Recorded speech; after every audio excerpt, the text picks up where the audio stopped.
perjanjian manusia dengan Allah Subhanahu wa Ta'ala sebelum lahir ke dunia. Jauh sebelum dilahirkan ke dunia, manusia terikat perjanjian dengan Allah. Perjanjian tersebut adalah tentang keberimanan mereka kepada Allah. Para rasul pun juga tak lepas dari perjanjian kepada Allah. Seluruh rasul yang diturunkan Allah ke dunia diutus untuk mengingatkan janji tersebut. Perjanjian manusia dengan Allah tersebut direkam oleh Allah di dalam Al-Quran. Ayat-ayat yang turut mencatat janji tersebut terdapat dalam surah Al-A'raf ayat 172 dan Al-Hadid ayat 8. Sedangkan perjanjian yang diambil oleh para rasul terdapat dalam surah Al-Ahzab ayat 7. Perjanjian manusia kepada Allah terekam dalam surah Al-A'raf ayat 172.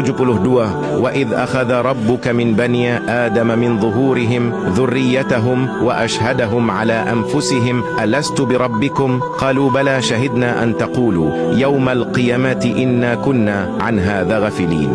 Dan ingatlah ketika Tuhanmu mengeluarkan keturunan anak-anak Adam dari sulbi mereka, dan Allah mengambil kesaksian terhadap jiwa mereka seraya berfirman, bukankah aku ini Tuhanmu? Mereka menjawab, betul, engkau Tuhan kami. Kami menjadi saksi. Kami lakukan yang demikian itu agar di hari kiamat kamu tidak mengatakan, sesungguhnya kami, Bani Adam, adalah orang-orang yang lengah terhadap ini, keesaan Tuhan. Ayat ini menurut Quraisy Shihab dalam tafsir Al-Misbah merupakan sebuah peringatan dan pengingatan kepada kaum kafir yang terus-menerus tidak mau beriman. Padahal sudah banyak bukti secara nyata dan jelas diungkapkan, mulai dari ayat-ayat qauliyah hingga ayat kauniyah telah ditunjukkan. Lalu dalam firman-Nya tersebut Allah berhujjah dengan mengingatkan kembali janji dan kesaksian mereka ketika mereka dikeluarkan dari sulbi Adam. Beberapa riwayat hadis mengungkapkan mengenai janji manusia ketika keluar dari sulbi Adam, seperti dari riwayat Anas bin Malik, Umar bin Khattab, dan Ibnu Abbas. Namun Ibnu Katsir dalam tafsir Al-Quran Al-Azim mengambil hadis riwayat Ibnu Abbas karena paling sahih.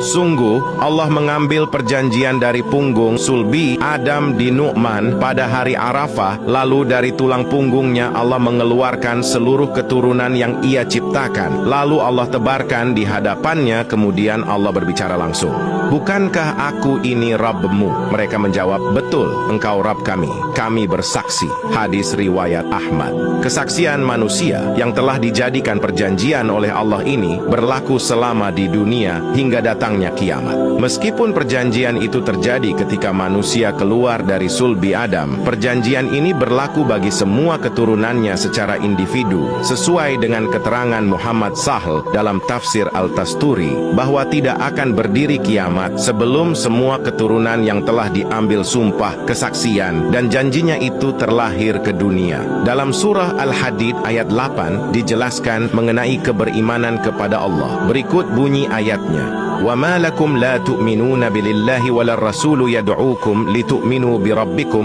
وَقَدْ أَخَذَ مِيثَاقَكُمْ إِن كُنتُم مُؤْمِنِينَ. Dan mengapa kamu tidak beriman kepada Allah, padahal Rasul menyerumu supaya kamu beriman kepada Tuhanmu, dan sesungguhnya Dia, Allah, telah mengambil perjanjianmu jika kamu adalah orang yang beriman. Menurut penafsiran Al-Mahalli dan As-Suyuti dalam tafsir Jalalain, ayat tersebut menyatakan bahwa Allah telah mengambil janji manusia ketika di alam arwah. Janji mengenai persaksian manusia atas Rabbnya yang telah diterangkan sebelumnya pada surah Al-A'raf. Isi perjanjian tersebut adalah menyangkut keimanan mereka kepada Allah. Persaksian manusia ketika di alam arwah ini membawa akibat untuk terus beriman kepada Allah. Namun karena sifat manusia yang lupa ketika mereka berada di dunia yang penuh kemewahan semu, mereka menjadi ingkar. Wahbah Zuhaili dalam tafsir Al-Wajiz memberikan penjelasan bahwa perjanjian manusia kepada Allah sejak dalam sulbi dan ketika di alam arwah menjadikan sebab mereka untuk beriman kepada Allah di dunia. Pada hari kiamat nanti manusia akan ditagih tentang janji beriman ini. Namun kebanyakan mereka lengah akan janji tersebut dan sangat menyesali kealpaannya. Tapi naasnya sudah terlambat. Pada hari tersebut penyesalan mereka sudah tidak berlaku lagi.